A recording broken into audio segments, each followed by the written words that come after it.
Welcome back to Philosophy of the Barber. Today's guest is Vinnie Baiocchetti, or Vinnie the Barber, as some people know him. Vinnie has 30 years of experience in law enforcement, 44 years in the fire service, 44 years of martial arts experience with 25 years instructing, 10 years of military service, and 7 years as a barber. Quite the resume, Vinnie. Good morning. How are you? Good. How are you? I'm well, thank you. So, what have you been up to lately? Well, cutting hair, playing, having a good time. A lot of hair, little hair. This whole COVID situation is kind of interesting with its restrictions. It is, but people still want haircuts, so. I think they want haircuts more than ever. They do. Yeah. So where are you cutting hair right now? I still travel. I have a lot of clients that are older.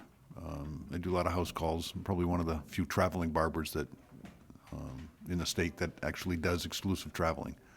So. And for those listeners who don't know, in New Hampshire, you can't technically have a traveling barber shop, but when you're offering services in nursing homes and other jails, situations like that, you can travel. Yep. My guys are older, so they can't get out of the house. They have Alzheimer's. They have physical disabilities. Prevents them from getting out of the house. So that's what I get to do. Nice. Yeah, it's a lot of fun. So have you had any trouble getting into places with a lot of nursing home restrictions right now that are still dealing with spreads? Yeah, two of my contracts, one of the nursing homes and one of the correctional facilities, I've been there since January. So, don't know. They have no return date either. So, yeah. Have you stayed in contact with them or just not heard? I just haven't heard. They know. I mean, they have people that are there, so they know that they need barbers, but. No, they're not. Just figure when they're ready, they'll give you a call. Yeah, and that's what they said. They'll let us know. So. All right. Why don't we start with the beginning? Not like all the way back, 50 plus years ago, but we can if you really want to, but that'll make kind of a long conversation. It would. So, you retired from the law enforcement. I did, yeah, in 2013. And what made you decide that as a good retirement gig, barbering was for you? I never really gave a thought to barbering. I used to cut my hair because it was always high and tight and it was easy, and shaved the back of my head and did a little ranger patch and all that stuff. And I was thinking about being a cobbler because my grandfather came over from Italy and was a cobbler, but cobblers are kind of dying out, unfortunately. There are a few around, which is good, but everything's so disposable in society now. So I think I saw an article on New England School of Barbering and said, how about that? The rest is, I started planning my future, and I think it took me 2 years to figure that out. And then I retired. I started school the next week. Nice. I think I kind of agree. For a long time, we were very much a disposable society. But I think it's kind of shifting a little bit now where, we're more conscious about the planet. Sure. But also I think there's a upcoming generation that has control of the wallet that really doesn't want the cheap things that fall apart that you just throw away in a year or two. We're really looking for quality. And I think that's affected not just, cobblers and a lot of other manufacturers, but also the barbering profession. Everybody's looking for quality. Sure. I matter of fact, I just had a conversation the other day. I bought a pair of jump boots for my graduation in 1979 when I graduated, got out of basic, and I resold them from Bob LaBelle in Laconia before it became Dobbs. Yep. And I think I had those resold 3 times because they were broken in, they were great, and then finally they just died. The leather on the side started to wear out. They couldn't be patched anymore. And yeah, once you break in a good solid leather shoe, you really don't want to have to start over. Absolutely. It's like anything else. It's you're comfortable in and you like, and you don't want to. Yeah. Well, and I remember when I went through basic, I was one of the last classes to get the leather boots and not the suede. Okay. So, the first 2 weeks, it was half the day in boots and half the day in sneakers with your regular BDU uniform, which looked ridiculous. But it's the majority of people going through today's generations have never had to wear solid leather boots. Right. So you really have to condition their feet to it as well as help break it in. Sure. But once you do, it's like anything else. Like a glove. Like a glove. Yeah, absolutely. I've got, I think, 3 or 4 pairs of leather shoes and boots that I don't wish for the day for them to die anytime soon. Because It becomes a sad day.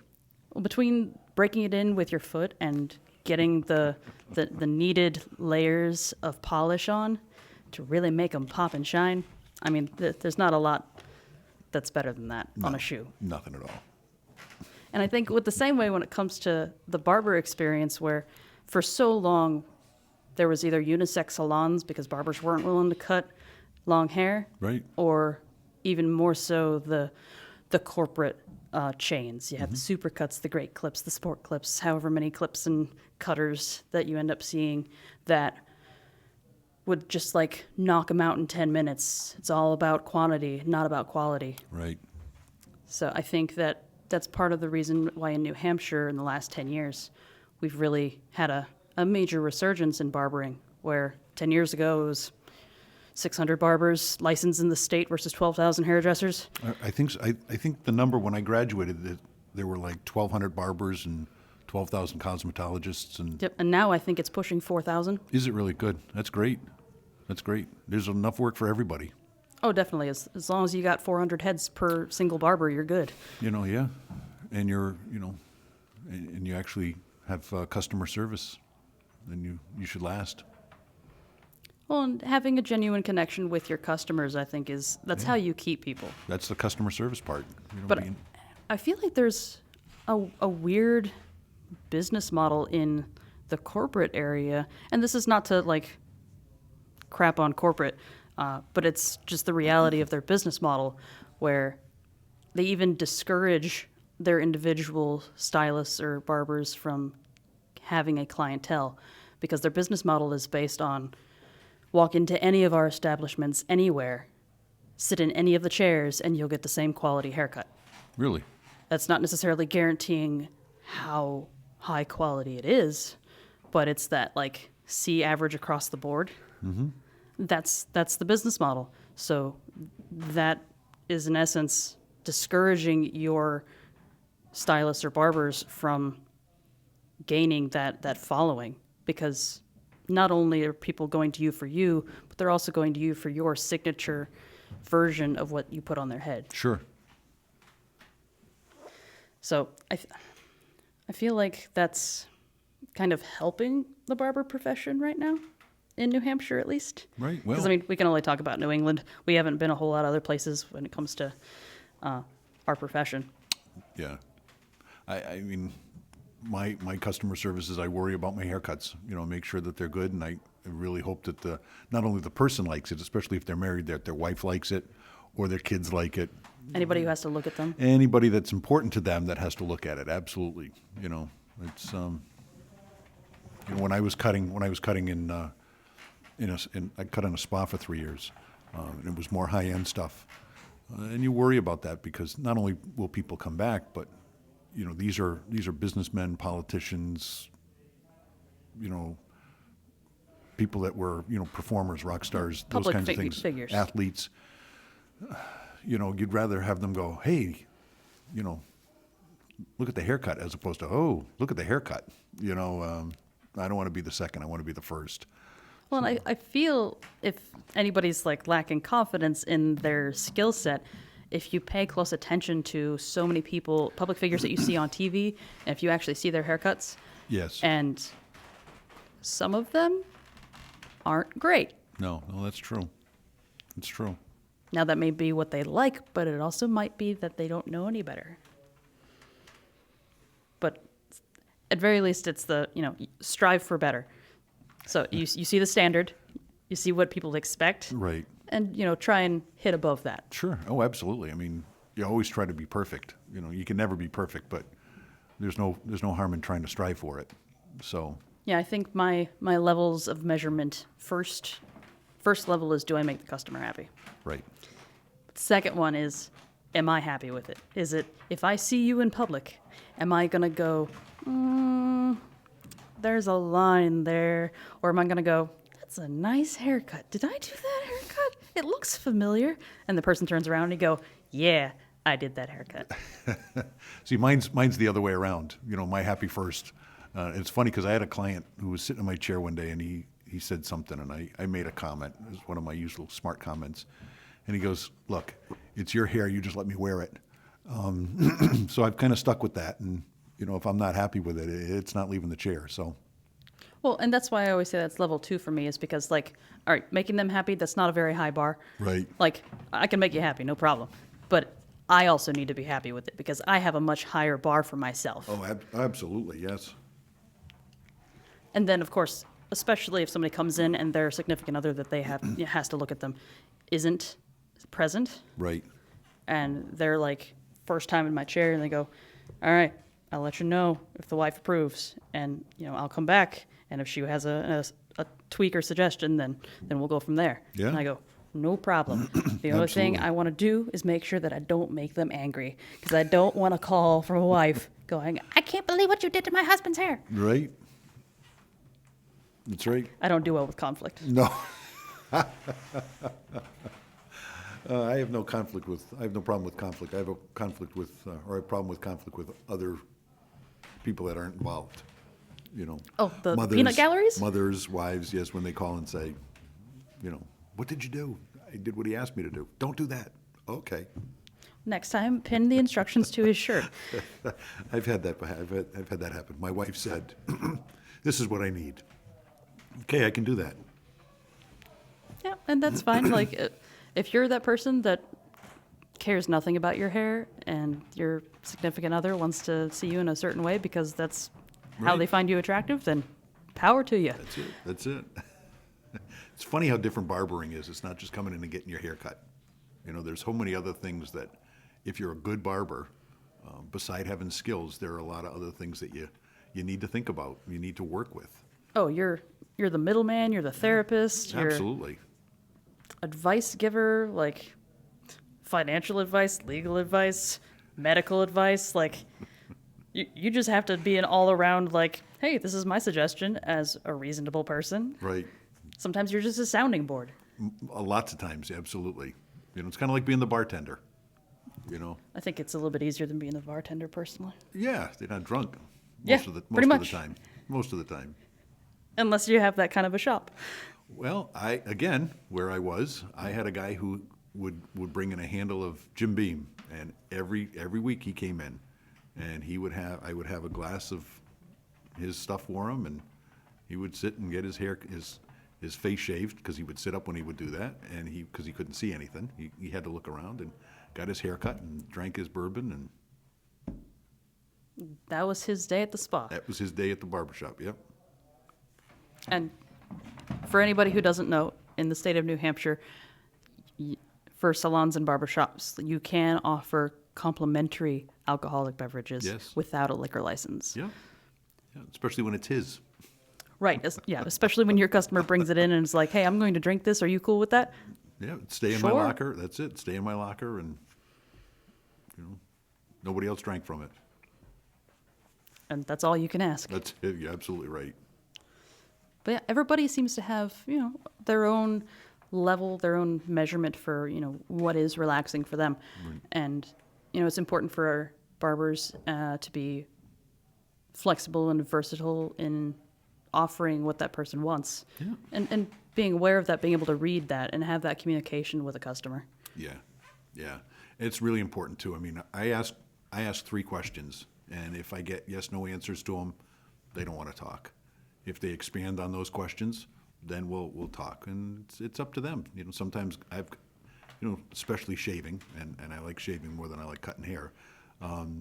Guys just go to sleep for 40 minutes. I think that's how they get the extended shave. They just fall asleep and start snoring on my chair. Hey, why not? You get nap time. That's it, and that's quite the compliment when you can put somebody to sleep when you're Got a blade on their when face. you got a blade on your face. Yeah. Yep, I definitely agree with that. And shaving is as well one of my favorite things to do. Yeah. I always tell people I'd give up cutting hair if I could shave faces all day. Oh, in a second, absolutely. So let's get back to your journey as a barber. So you Yes. are a graduate of New England School of Barbering, I'm a proud graduate of New England School of Barbering, absolutely. and I had the pleasure of meeting you when I was going through my instructor's program. Yes. So I had to actually try and help teach you. Well, that was, we all have our cross to bear. I had mine, you had yours. And somehow we managed to find middle ground. Exactly, that's right. Yeah. So, tell us a little bit about your experience and struggles in barber school, and what you found easy or hard, or what personal things that you struggled with, whether it was your eyesight or a particular haircut. Well, actually, you mentioned that, and I think I'm not sure you were there that day, but I did find out that I needed a little bit stronger glasses because I was doing a flat top, and the guy had salt and pepper hair, and I had a black comb, and I just, excuse me, I couldn't see the hair. And Dave Karen, Mr. C, was standing over me, just kind of chewing on me that, cut that hair, and I couldn't see it. So I ended up having to go to the eye doctor and get glasses. So that was my biggest struggle that way. Academically, it was pretty easy. You study; it's not that difficult. You pay attention, you participate. It's not that hard. Did you find it frustrating at all going from an instructor and leadership position to kind of like switching in your brain to being a student? No, not really. No, it was, being told, to do this. You're not right. You're incorrect. At first, it was kind of like, well, I don't know. It looks good to me, but what do I know? Because this is only like my third day. But after a while, you can see from both Mr. C and Mrs. C that they get on you because you're going to be all by yourself when you leave the school. And I've had several trainings like that where, it's extremely difficult. It's extremely, they're task-oriented things, but in order for you to be able to figure things out so that you can fix your problem by yourself, it needs to be taught that way. If they just said, "Oh yeah, don't worry about it," or we're not on you, I don't think people would succeed as well as they do when they come out of that school. They may not realize it at the time, but having either participated in by being a student or an instructor in that kind of training, it was relatively easy to see that that's the reason why they were hard. And I think that having a mature perspective on that really helps, especially if you've had a lot of experience in trainings. Sure. Where you kind of understand that if you're coddled, you're not going to learn.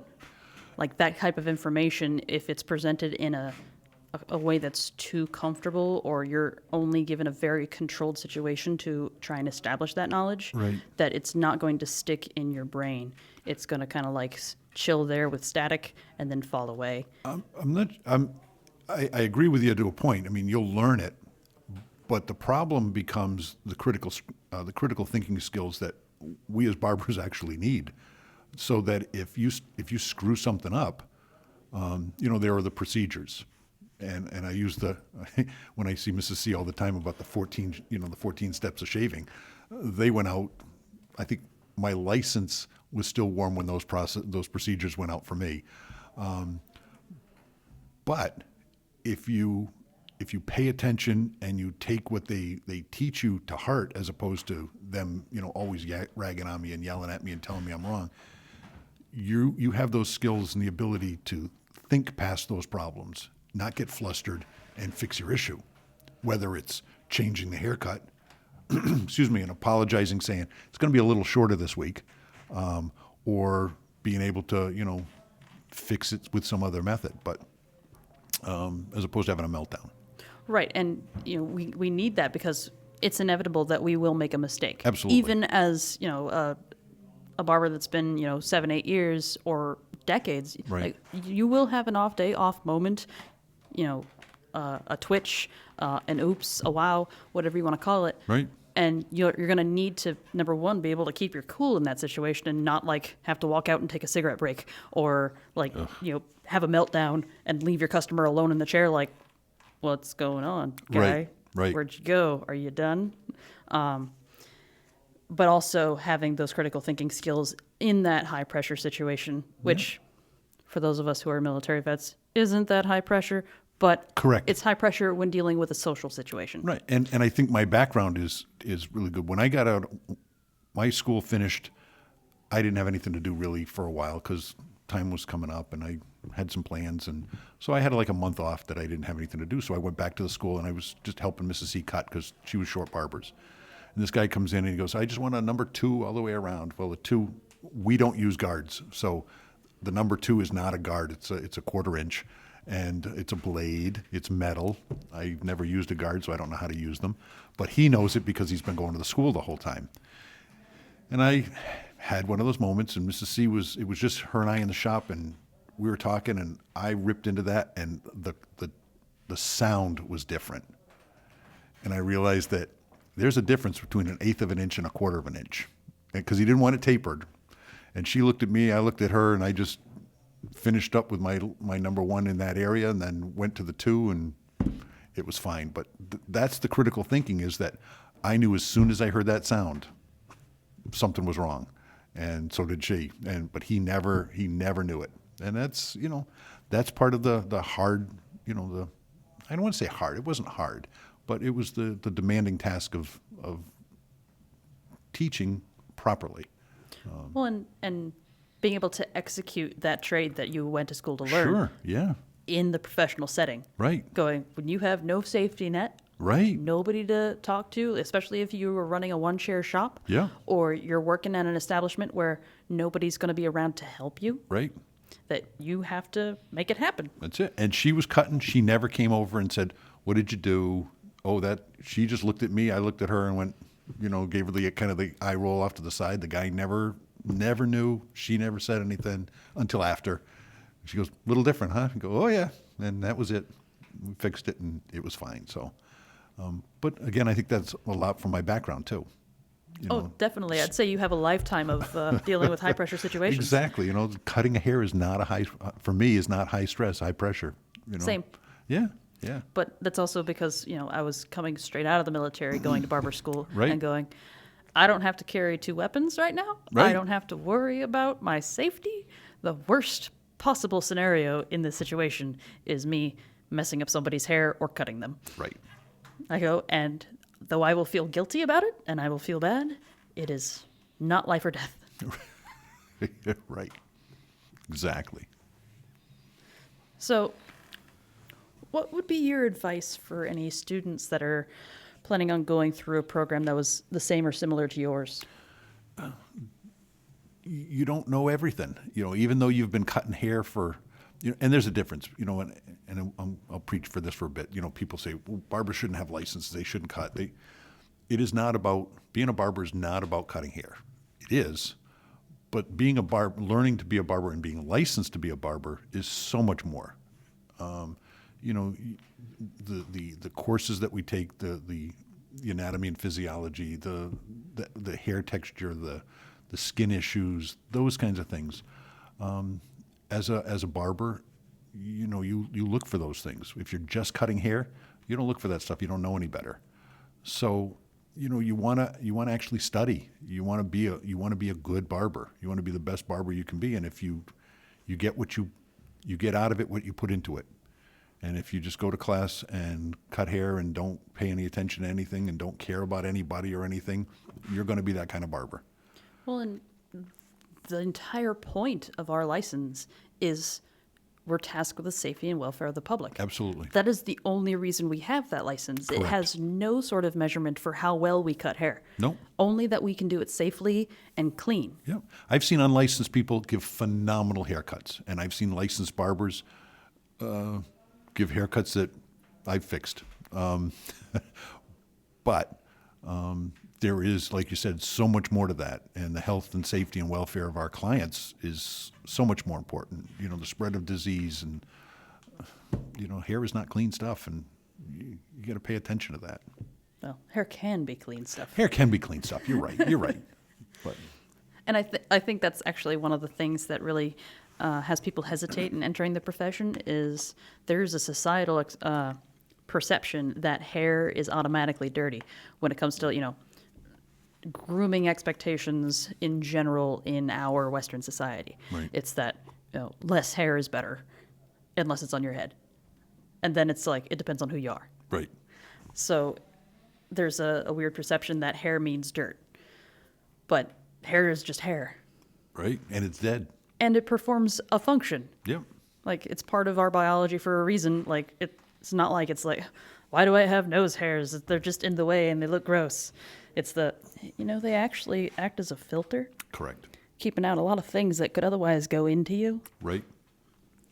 But, having that understanding of your own biology Right.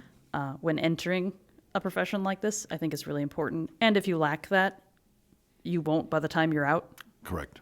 I cut hair at a correctional facility, and some of the, and I cut male and female hair. Some of my clients, and they're not inmates when they're there with me, they're clients. They have skin issues, they have hair issues, they have that kind of stuff, and you educate them, and it's still, if you try this will work. If you stop doing this should work. A lot of them are addicted to drugs, have other health issues. And the place that they're in is usually really dry, so they have dry skin, and so you try to explain or give them helpful hints that they may be able to overcome that, or at least when they get out, they'll be able to overcome that. So, I think that's one of the responsibilities of a licensed barber is that there's an expectation of service when we can fly a barber pole and have that license where you're the professional. Yes. If they have a question about hair or skin, pretty much anything from the neck up, we have a responsibility to be educated on those subjects. Because, just as an example, when I went to Denver for 5 weeks to get a household and estate management certification, I legitimately land, and I have like an hour to kill before I have to show up to the location. So I'm like chilling around the Capitol. I'm like, I need to get breakfast. And there's a lot of homeless in Denver. Yeah. Like it's everywhere. So this one guy, as I'm crossing over to get to a diner, and I have like 2 big old suitcases. I'm in a suit, like I look like a flight attendant. This homeless man comes and asks me if he can help me, or if he wanted something. I can't remember how the conversation went, but I basically offered to buy him breakfast. I was like, "You help me with my bags, because though they roll, sidewalks there aren't exactly even." So I'm like, "Help me with my bags, and I'll be happy to buy you breakfast. Have breakfast with me, because I'm new in town. It's fine." And while we were having breakfast together, we were having a conversation, and he has, like a matted dreadlock in the back. Yeah. That was not purposeful. So he asked, he's like, I've got this situation going on, like, can you give me advice? Because I told him I was a barber. Give me advice on, what I can do to take care of that. So, of course, I'm more than happy to give my Sure. advice, take a look at it, tell him what I think he should do. And that's in a totally different situation than what I was going to Denver for, but somebody wants to know something and I can give them an answer. That's my responsibility as a person. Sure. But that's also me personally going, I want to collect all the knowledge that I can possibly fill in my brain Right. for the purpose of sharing it. Yeah, absolutely. Because if I can help in no other way, I can help with what I know. Yeah. And that's the important thing too about being a barber, is that we help each other. It's not just I get this knowledge and then I keep it to myself, because that never does any good. So, you help younger barbers. How many times have I asked you questions or other people questions, and they're more than happy to give me information. And now that I've got that knowledge, I do the same thing. And new barbers come up and they ask me, or I teach them a technique that I use. Well, and we're tickled pink when we get people that are in any sort of haircutting program come into the shop, introduce themselves. Sure. Say, hey, can I hang out and watch you guys cut for a little while? Sure, no problem. We'll talk to you, tell us why we're doing stuff. Yeah. Tell you what not to do in school if we know what program you're in. Like, we're always happy to see somebody that's driven Right. enough to seek more than what is presented to them. Yeah. And my personal perspective on knowledge is that it is the only thing that you can acquire and nobody can steal from you, Right. but you can give it and never lose it. Exactly. And you get, and I think that the more you give, the more you get out of it. You become a better, not only a better person, but you become a better barber. Oh, definitely, because you're thinking on like, all right, well, why do I do this? Right. So you adjust your perspective and go, well, is this necessary? Yeah. Is this wasting time? Is this something that I really should be encouraging in someone? Right. Kind of like the 14 steps. It's a really good foundation, Vinny. It is and I joke about it, but it really is a good foundation, and it's just my joke. It's an inside joke, and yeah, freehand all the way. Well, when you're doing dermaplanes, I mean, I could understand where you're going freehand all the way. That is true. So it's, one is wet, one is dry. It's still freehand. Oh God. So I'd be getting smacked if Mrs. C was here. So I'd be getting smacked if Mrs. C was here. no, she's mellowed since then. She wouldn't smack you. She'd give you a look. Yes, she would. She does regularly. For anybody who doesn't know who we're referring to, Cynthia Karen is Dave Karen's wife, and she is the main instructor at New England School of Barbering currently. And she is a Spitfire of an individual. Absolutely. That's a good term. Will put you in your place if necessary.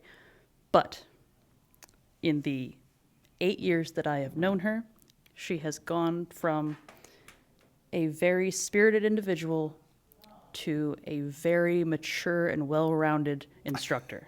She is a very good instructor. They both are. They're both very good in their own ways. They have different techniques. That's great for diversifying Absolutely it is. the engagement and the presentation of information. Yeah, absolutely. That's one of the things that I was happy to offer when instructing at the school was because I already know how they pitch the information, because that's how they pitched it to me. I know, all right, well, they've already heard that, and if that hasn't helped it click with them, they need it a different way. So how can I present it in a better fashion for them that they might understand a little bit better? And that's one of the struggles of instructing. It is. It's how to find your students' best way to learn. Adult learners are a special breed. Yes, especially when they know everything. Well, I mean, I think that even if they know the information, if they're in that situation long enough, they'll come out with something that they didn't know before. Absolutely. Even if it's humility. Yes. I can remember back when my Master Barber program, the regular school was Monday through Thursday, and then Friday and Saturday were just clinic on the floor cutting hair. Yeah. And Monday through Thursday, it was Mr. C. And, you start off Monday, you're like, oh, I had the weekend, I didn't cut any hair, I'm getting a little rusty. And then throughout the week, you'd get more and more confident. Mm-hmm. Yeah. And then by Thursday, you're like, yeah, I'm rocking it. I'm doing great. And then Friday morning, come in. Friday and Saturday were Mrs. C days. Alone. Right. And first haircut in your chair and ripped to shreds. Right. You felt like the size of a Lego person. Yeah. But that was really, really good for me because by Thursday, my head is like the size of a room. And Friday, it needs to be deflated so I can be humble again so that I can accept more information. Right. Coming, that day and the next, and then the next week. Because you are not in a frame of mind to learn and accept information if you think that you're good. At that stage, you're absolutely right. You've maybe done 40 haircuts, and then as the school goes on, you get better. You can see your own progression, which is really surprising because usually you don't see your own progression, but your progression is marked by, and people take this to heart. She'll go over or he'll go over and tell you did this and this wrong, and they fall apart on that. Well, that's two parts of the haircut.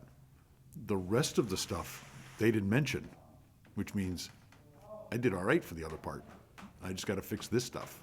So if you go with it with that frame, Well, I think that we've all gotten better as instructors when it comes to highlighting the good. sure, I'll go over to a student's haircut and, I'll inspect it. And of course, I'm seeing all the things that need to be fixed. But I'll also make note of, like, you did a really nice taper here.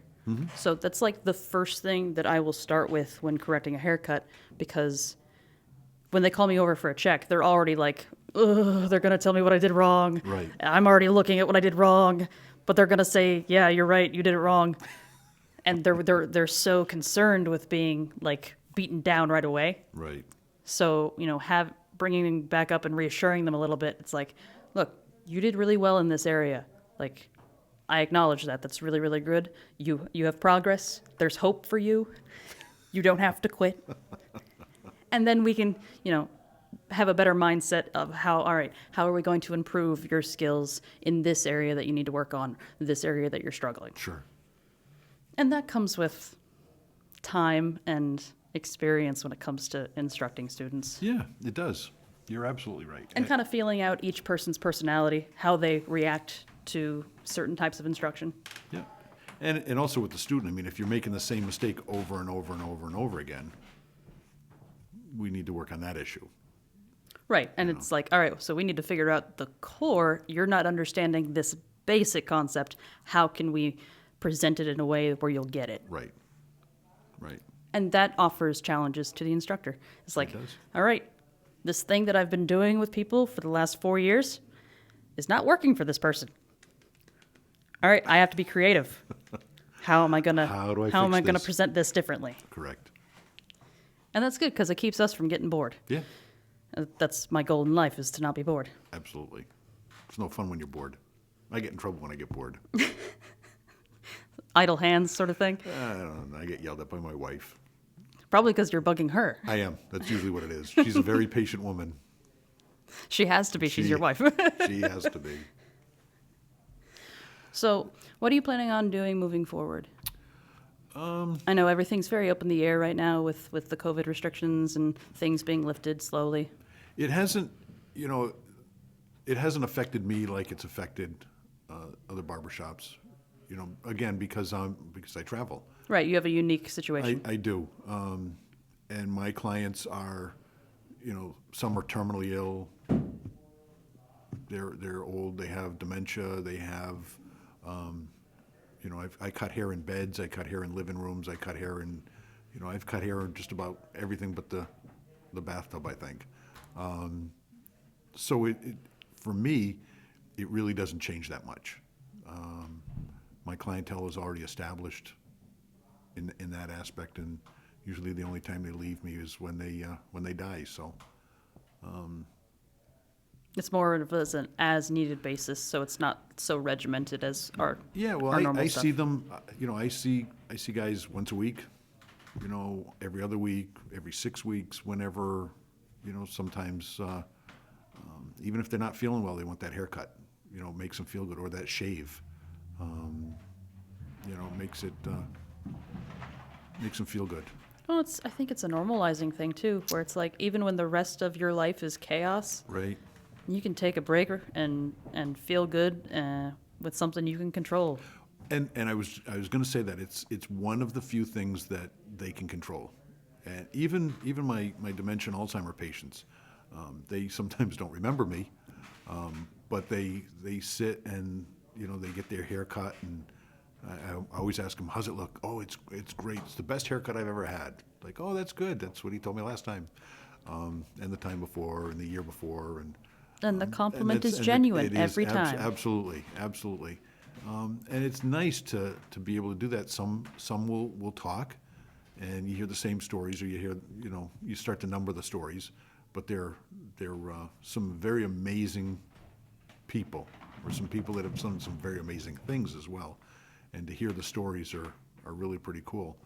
And they're just telling you the story because it's the first time that they think that they've sat in your chair, or that you've cut their hair. And they relax, and they tell you jokes, and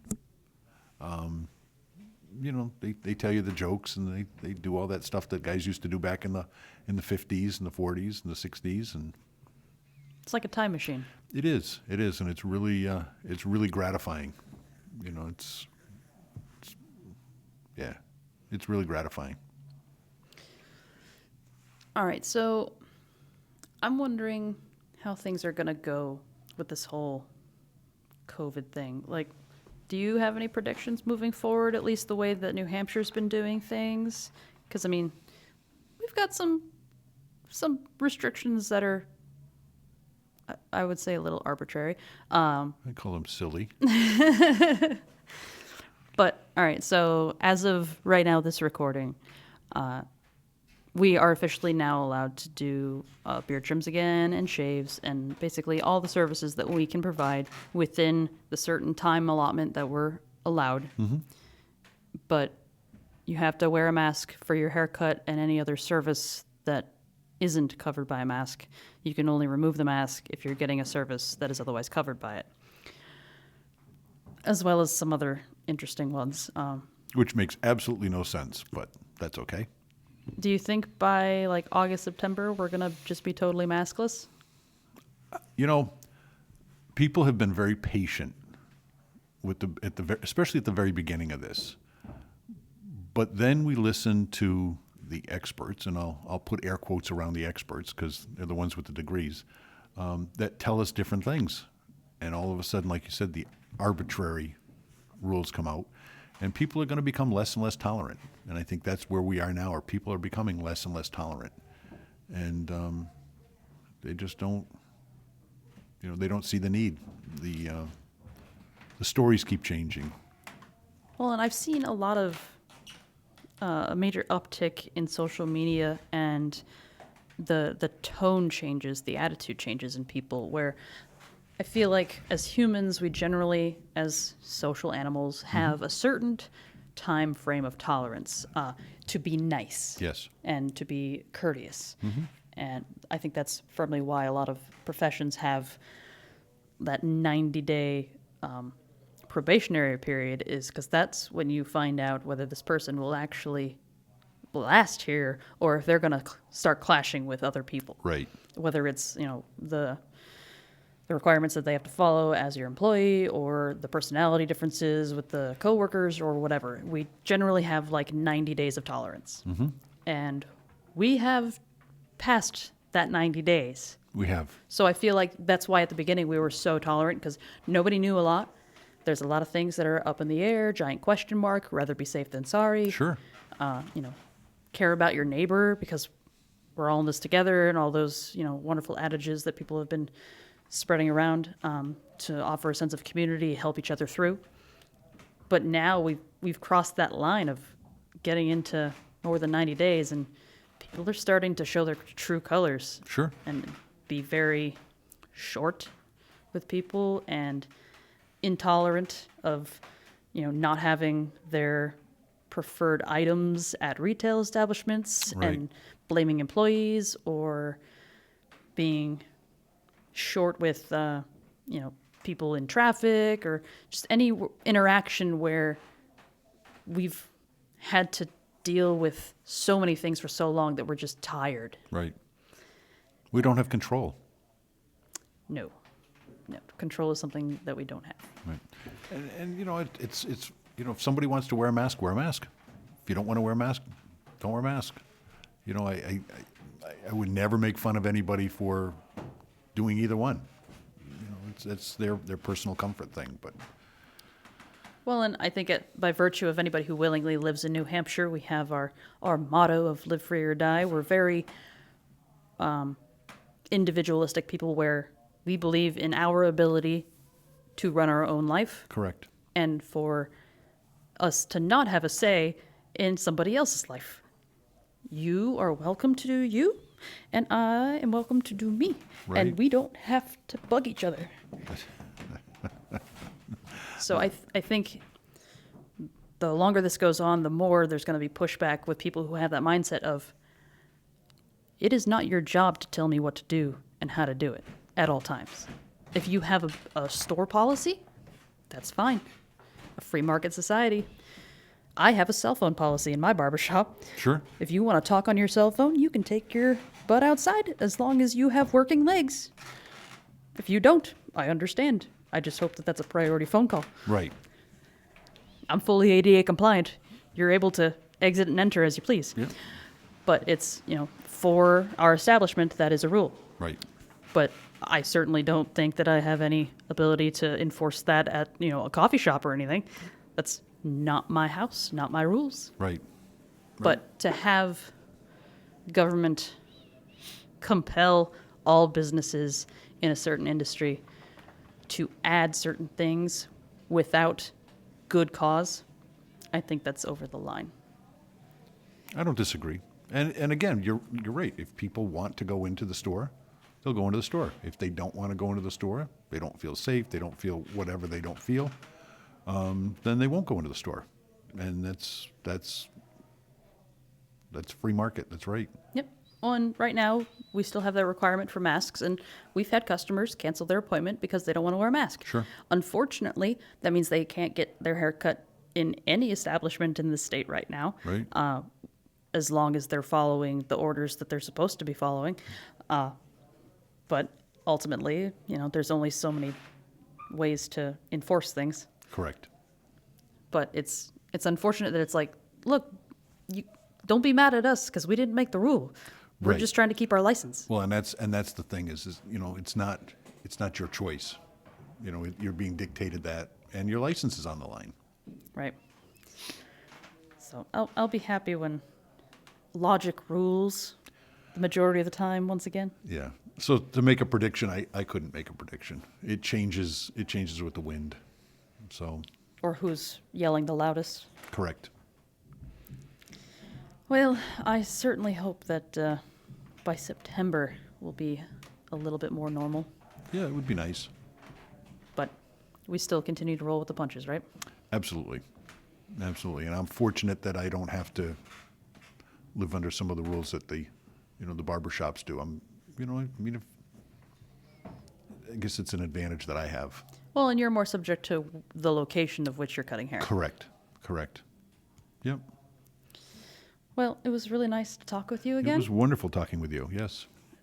I hope that next time we get together, it'll be even better of a conversation, as it always has been. Yes. And we look forward to catching up with you on social media and seeing what you're up to. I will try really hard to keep that updated. Thanks for coming in, Vinnie. Hey, my pleasure. Have a great day. You too. Bye-bye.